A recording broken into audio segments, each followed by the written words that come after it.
से अनुजा गुप्ता आपको स्क्रीन पे नजर आएंगे। Anuja ma'am, hi, good afternoon ma'am. Sir good afternoon. पहली क्वेरी अनुजा मैम। सर मुझे ये पूछना है कि मेरे स्मॉल पीएसयू बैंक्स के शेयर है मेरे पास हैं, like UCO bank, central bank, bank of Baroda. तो क्या मैं लॉन्ग टर्म के लिए इन्हें रखूं या फिर इन्हें सेल कर दूं? नहीं तो एक पहले यूको बैंक के ये भाव आ गया, आपने 20 के भाव पे खरीदा है। यस सर, यस 20 के भाव में खरीदा था। और सेंट्रल बैंक, डॉक्टर साहब सेंट्रल बैंक दिखाइएगा। हाँ, सेंट्रल बैंक 22 के भाव पे। 22 के भाव में। तो राजेश सर, मेरी बाइंग के आसपास हैं, बहुत तगड़ा मोमेंटम सरकारी बैंक्स ने दिखाया। पहले तो बड़ों में देखने को मिला, पहले प्राइवेट फिर बड़े सरकारी, और अब तो सारे छोटे बड़े सरकारी बैंक गजब का अपमूव।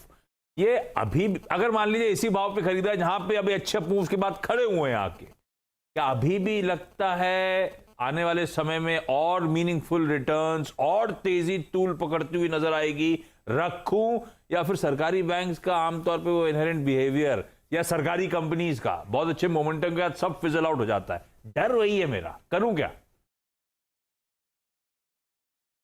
देखिए, सही कहा आपने। सरकारी कंपनियों के साथ एक इनहेरेंट प्रॉब्लम है, जो एक बार तेज़ी दिखाते हैं फिर कई बरसों तक ठंडे बस्ते में चले जाते हैं। लेकिन इस वक्त जो पीएसयू बैंकिंग के साथ हो रहा है उसमें थोड़े फंडामेंटल्स चेंज है, फिर वो चाहे एसेट क्वालिटी इंप्रूवमेंट को लेके हो, कॉर्पोरेट लोन बुक में बढ़त को देखे हो, या ऑपरेटिंग परफॉर्मेंस में बढ़त को देखे हो। रिटर्न ऑन एसेट अगर आप देखेंगे कई वर्षों के बाद बहुत अच्छे आए, नतीजे बहुत अच्छे आए, और ये कैचअप करने की कोशिश कर रहे हैं प्राइवेट सेक्टर बैंक्स के साथ। लेकिन मैं फिर कहना चाहूँगा कि इसमें बहुत आपको चुनिंदा रहना है। आपके जो central bank, bank of Maharashtra है, यूको बैंक है, यहाँ पे एक बार मुनाफा वसूली कर लें।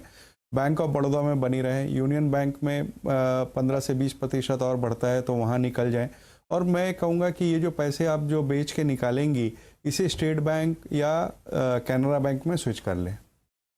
तो आप कह रहे हो यूको बैंक, सेंट्रल बैंक में तो फिर भी 2-2.5 रुपए मेरी खरीद के ऊपर है, तो वहां तो थोड़ा बहुत मुनाफा आ जाएगा। यूको बैंक मेरी बाइंग के नीचे चल रहा है, फिर भी छोड़ दूं? और दूसरा आप कह रहे हो यूनियन और बीओबी को फिलहाल के लिए होल्ड कर लूं, थोड़े बहुत गेन्स अभी भी देखने को मिल सकते हैं, और इवेंचुअली ये सारा पैसा समेटूं, किसी एसबीआई, किसी कैनरा में डालूं अगर सरकारी बैंक से एक्सपोजर चाहिए तो?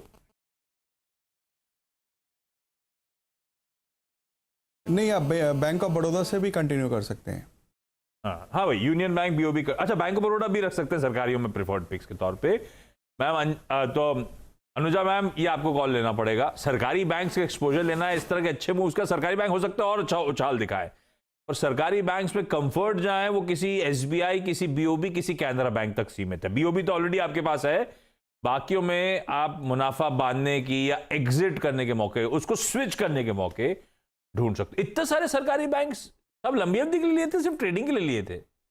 नहीं सर, मैंने सब कुछ ट्रेडिंग के लिए लिए हैं, कुछ लॉन्ग टर्म के लिए लिए। तो आपने इन चारों में लॉन्ग टर्म कौन सा रखा था? लॉन्ग टर्म के लिए मैंने सर सेंट्रल बैंक और bank of Baroda. Bank of Baroda ठीक है, सेंट्रल बैंक लेकिन लॉन्ग टर्म के लिए नहीं है। बातचीत से तो ये लगा ओम कैपिटल की रिकमेंडेशन हुआ है। सर मेरी